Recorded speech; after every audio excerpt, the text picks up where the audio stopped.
1, 2, 3, 1, 2, 3.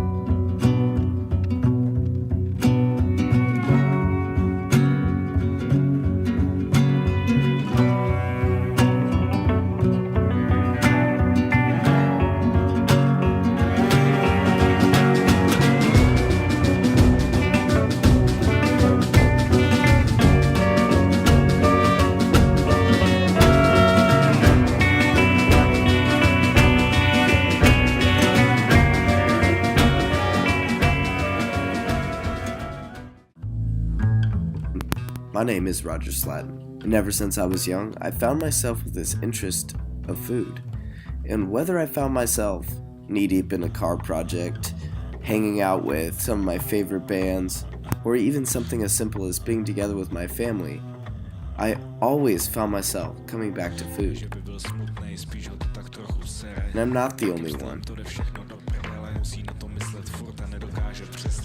Diana Dohong moved to New York with the intentions of pursuing a career in advertising, but she found herself retracing her steps back to where she started in the kitchen with her mother as a child. She remembers how she used to help her Thai mother prepare her stir fries and how her mother taught her, in her words, how to make 8 million things with one ingredient. Dohong and her mother were very conscious on getting their food close from the source and cooking together for unity. From second-generation Thai immigrant to first-generation Russian immigrant, co-owner of the kebab house in San Diego, Roman Shalamov recalls his start with food as a chore. He used to help his mother make dinner and found that he enjoyed it a lot. Later in life, when he met his fellow Russian immigrant, Arkadyv Shalamov, he hit it off, making kebabs. They decided it was time to make a restaurant, but they knew nothing about restauranting other than how to make the food. So they made it from the ground up. "We made all the tables," Shalamov said. "We used the plywood from Home Depot." Starting with the building, they would build everything, for they learned the business as it went on, and they ended up with a very beautiful East Russian restaurant. So I set astride in my hometown of Omaha, Nebraska, to see where the inspiration to make food comes from, and what you can do to follow those dreams. With those questions in mind, I found myself contacting a very popular chef who opened his critically acclaimed high-end restaurant at the age of 24 in the midtown of Omaha, Chef Clayton Chapman. And I'm standing here now in Midtown Crossing, about to go talk to the head chef and owner of the Gray Plume at his retail store called Provisions, and it's right across the street, right over there. So I'm gonna go over there and we're gonna talk to him for a little bit. You should have jumped in that Impala, homie. Refrigerators never seen ice, baby. Not vanilla, not a breeze on the hill. Make a flame, grab a chinchilla. Quite like the words I wrote them to. I don't know if I can kind of credit one person, say, to get me interested in the business. That was just kind of something that I fell in love with. Or your influence or something. Yeah, I mean, there are so many people that influence you along the way. I mean, I think you can learn something from everyone that you engage with. It's just a matter of how open you are to it. Exactly. And what you make of it. Absolutely.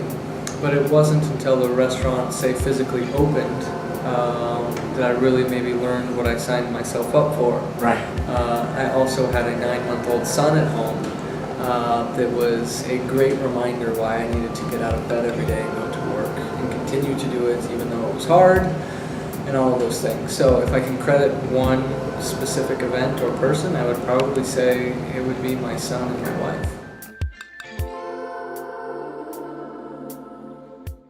Now knowing where he gets the motivation to continue to excel, I asked him, when did you know that food was going to become your life? And how did you know at that moment that it would? Your life. Sure, that's a good question. I don't know if there was really ever like an aha moment where I said, okay, this is it, this is me for the rest of my life. Right. But I was working in a place called Mother's Good Food.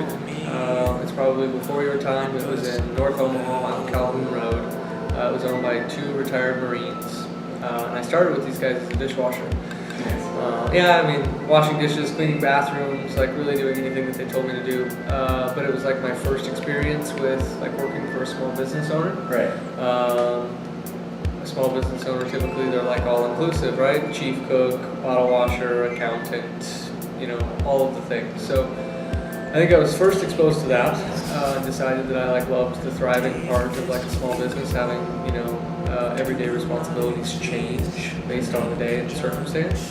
And it wasn't until I worked for those guys for about 6 months that they finally started giving me duties that were other than menial tasks. So they started giving me prep work, and then eventually once they knew that I wasn't going to screw things up too badly, they put me on the line, and I just kind of fell in love with it.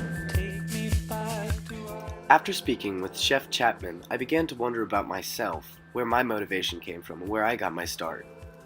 Although I don't know it directly, I know that I've loved to cook ever since I was a child, and I can accredit a large portion of that to my older brother when he moved back in with us when I was around the age of 10. He would cook almost every night, and I would stand by his side almost every night as he taught me different techniques, how to make certain things from home, and how to keep it all from scratch.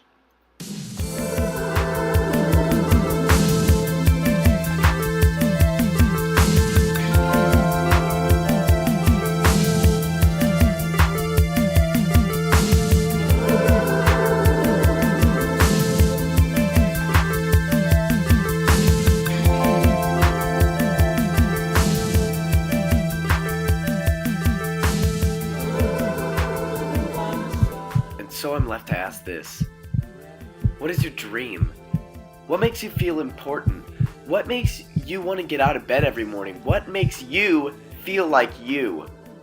Well, that's not my question to answer, but it is my question to challenge anyone to become who they want to in the world, to go out and make their dreams into a reality. They wouldn't call it a dream if it didn't take some thinking, and they wouldn't call it a challenge if it wasn't hard. But it is that hard work and all of that thinking that pays off in the end, when everyone can find themselves with a brand new person to know, and when you can find yourself with a brand new you. So what are you doing? Go out and make your dream a reality. Somebody's always told me that if you do what you love, it's never, if you do what you love, it's never really work. Right. Which I think is important. It's just what you feel called to do. So it's not necessarily a job as much as it is a life choice.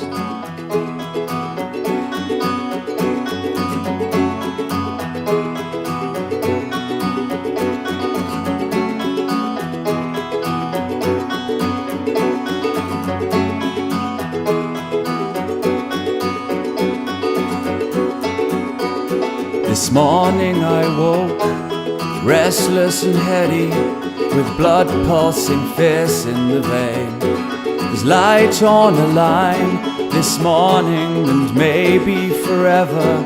I move with regard for the signs.